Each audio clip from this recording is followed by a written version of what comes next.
Well, hello everyone and welcome back. So far, we're doing a great journey together, and I'm seeing a lot of success. And thinking of success, I want to make sure everybody's thinking about the end in mind and how we're going to continue this journey together. Remember, there's kind of this two-part where we're building the first, second, and third reports that you're working on. But I want you to start thinking about that final report, really looking at the rubrics and thinking about how we're going to be assessing this and actually assessing you and your team as a success itself. Remember that the rubrics kind of has three parts: the technical, which you're used to doing, the social, which is new, and the implementation, which is really new for everyone here. The technical skills, I think most of you will be a success at no matter what. But we have to remember that we're looking at a market and a competitive advantage, because you would be doing a competitive advantage if you're in the real world. You'd be selling your solution. Yes, you would be selling it.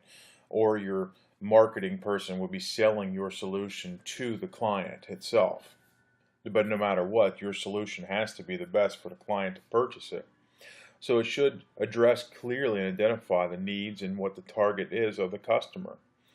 The solution should be clearly above a competitor's idea. Should be direct and indirect in how you're stating this. You should say, well, we saw what a competitor did in something similar, so we took advantage of this, we modified, we made something stronger. Cite your sources.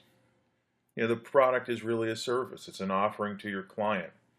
The solution, again, should be very clear and defined. And the product should be lasting. It should be something that's going to help them and not just go away in a year. So you really got to think about a solution that's going to fit their mold and get their end in mind and further their project and their projections out even further than what they request, because most people don't think past a 5-year idea. Is the project financially stable? Does your business model really become a feasible model for them? Have you created a value added? Have you added more than what the costs are? Was it fundable and attractive for the investors, the clients, the stakeholders? Is it scalable, as I was just saying? What's the future going to bring? Can they add to this product? Can they change it? If it's a database, can it be added onto? Can you add different levels or different stages? We have to think about these areas and how they're going to impact our client later. This is what you will do in the real world. It's thinking ahead, thinking with the end in mind, and thinking about the next journey. Does it have that social value proposition? This is one of the areas where you guys are first talking about and learning. Make sure your solution is clearly defined. Make sure the solution clearly has a social framework. A lot of people in classes prior have not had a social framework. They actually didn't do that. They thought they did, but it really didn't have a social impact.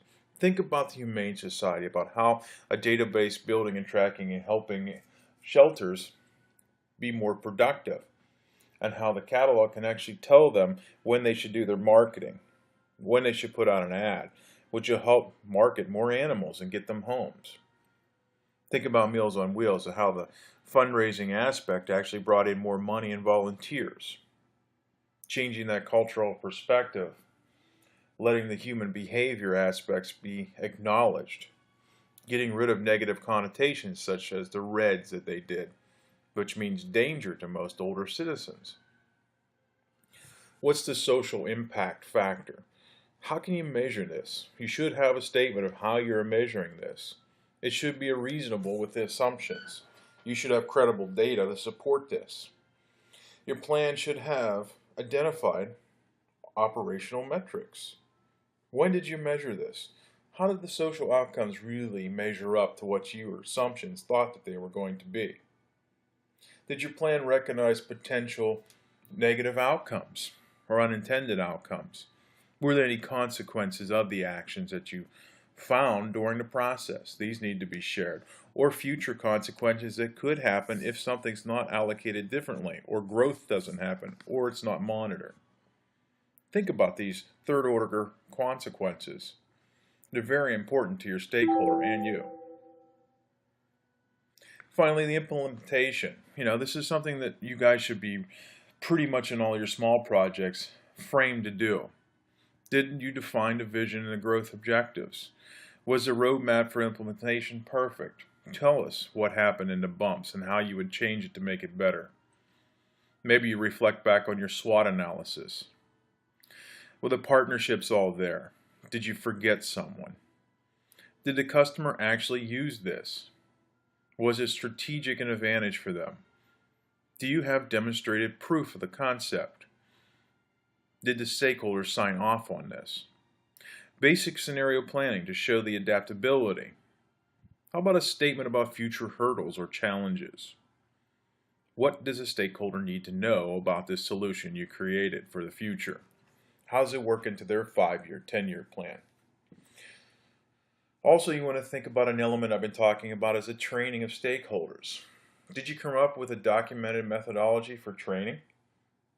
Did you build a manual for them so they have something tangible? Did you create training videos if there's something that really needs to be implemented and learned and repeated? Have you constructed any focus groups on the training and led them? Tell me you did this and you taught the group how to do this.